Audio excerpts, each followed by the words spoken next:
Hi, Deidre here from Our Upcycled Life, and welcome to my channel. My recycling bin is always overflowing with all kinds of stuff that I see potential in. So I decided to do a video today, a little bit of a challenge, an upcycling challenge, and I'm going to be taking items from my recycling bin and turning them into beautiful home decor or useful items. All the materials that I'm going to be using in today's video were headed to the landfill, but with a little bit of creativity and elbow grease, I'm going to give them a new lease on life.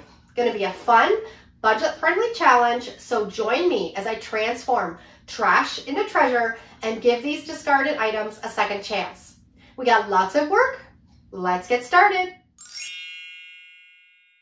First item that I rescued from the recycling bin is this protein powder container. How many of us go to the dollar store and buy containers with lids when we have these in our recycling bin that we can use? I'm just going to put a little twist on this and make it into a fun container to keep leftovers in. I washed the container really well, and then I got out my Cricut and I had some permanent vinyl that was just a scrap piece of blue that I took one of my graphics and cut it out on my Cricut, and I'm going to apply it to the front of that protein powder container. Just kind of makes it a little bit more fun than just having a plain ordinary white container in the fridge. Now, obviously, I did not measure this properly, but I'm not going to waste it. We're going to make it work. I always say to myself, measure twice, cut once. Today was not that day, but we're going to make it work. Be careful what you throw away. It could be delicious. Cut it out, permanent vinyl, so you can, I won't put this in the dishwasher, but we can definitely wash it in some hot soapy water when we're finished with it. Cut it out, put it on some transfer tape, and I'm applying it to the front of this container.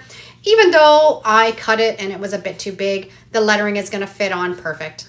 I have so many plastic containers that end up in my recycling bin that could definitely be used again for leftovers in my fridge. So I'm always really mindful when I'm throwing stuff away of whether I can use it again. I had to cut this up a bit so I could get it to fit because we're all about upcycling and saving, and I'm not going to cut another piece of vinyl because that defeats the purpose. So I'm lucky that I was able to make it work. I just had to bring the letters and the words up a little bit closer on the bottom. I'm all about showing you that everything that I make is not always perfect. Sometimes I make little mistakes too, so I just wanted to be transparent here and show you that I really didn't measure this well. Mission accomplished, perfect spot to hold some leftovers.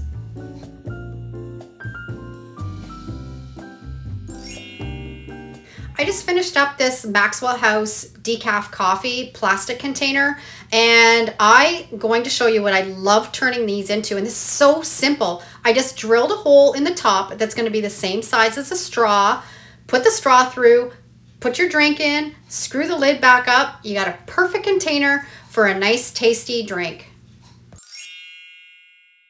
We just had a nasty cold go through our house. We went through a lot of Kleenex, and I wanted to save this from the recycling bin. I'm going to show you what I'm going to do with this. I'm going to cut the top out of the Kleenex box, just taking my X-Acto knife and just cutting along the top where the crease is. I want to cut two little handles in the end of the box, so I'm going to take a piece of that Kleenex box and cut it into a long oval shape.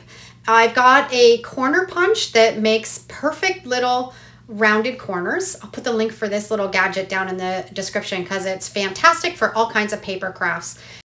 I'm going to place it on the end of the box and then just trace around it, and then we're going to cut that out on either end.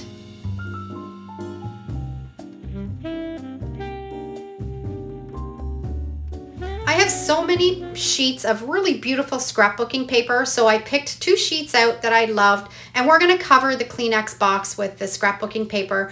Going to cut it down to size so I can fit it in the bottom and the sides, and then I'm going to use my glue stick to adhere it on the inside of the Kleenex box.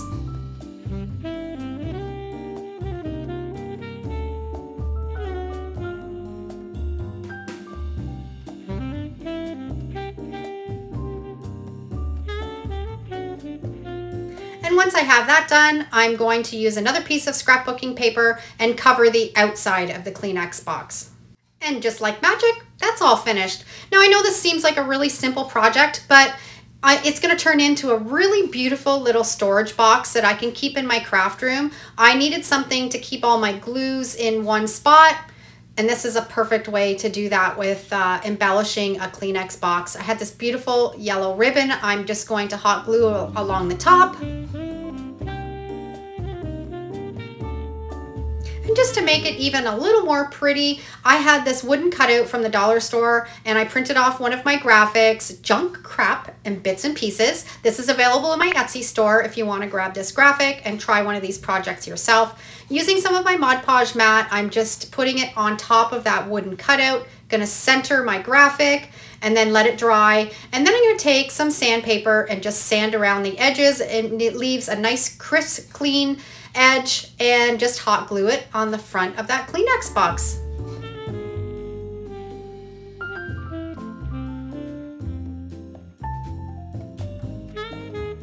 And I love that I was able to save this Kleenex box and turn it into something beautiful for my craft room.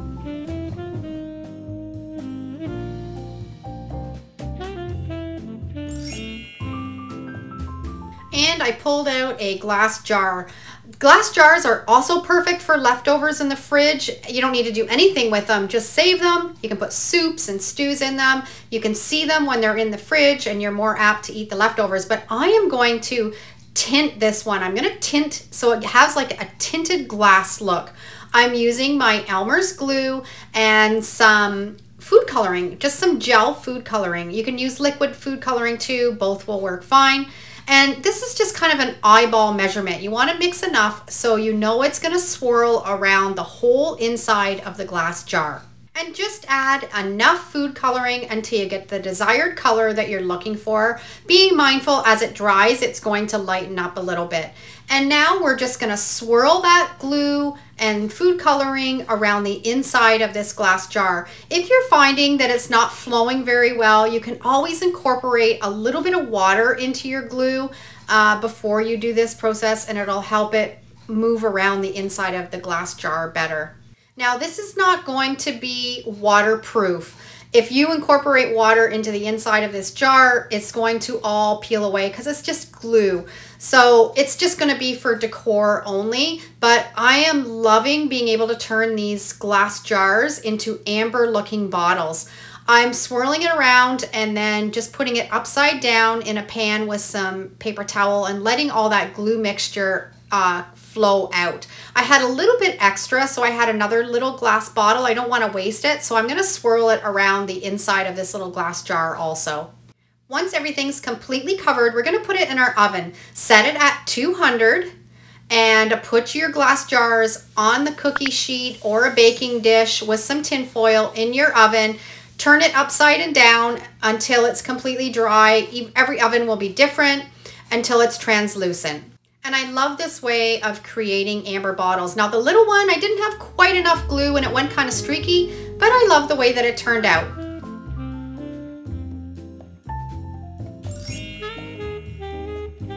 I have these little mesh containers. I've had them forever. I think I actually picked them up at the dollar store. I just don't like the way that they look. So I'm going to upgrade them with these tin cans. I cleaned the tin cans all up. And these are the tin cans that you can't cut the bottom out, so it's going to be perfect for this project. It's going to replace those mesh cans that I had. I'm using some scrapbooking paper that I love. I'm going to cut it so it's the same width as my tin can. I've done lots of tin can upcycle videos. I'll put a link to a couple of them down below in the description because there's so many ideas of things that you can do with tin cans.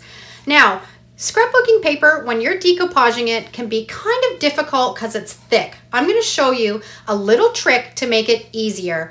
I got out my packing tape and I'm going to put packing tape all along the back of that piece of scrapbooking paper, putting it from one end to the other, pressing it down really well. I've got a credit card. I'm making sure that tape is pressed firmly right into that scrapbooking paper. And then I'm going to peel away that tape. And see what it's doing? It's removing some of that thickness of the paper and making it easier to decoupage with.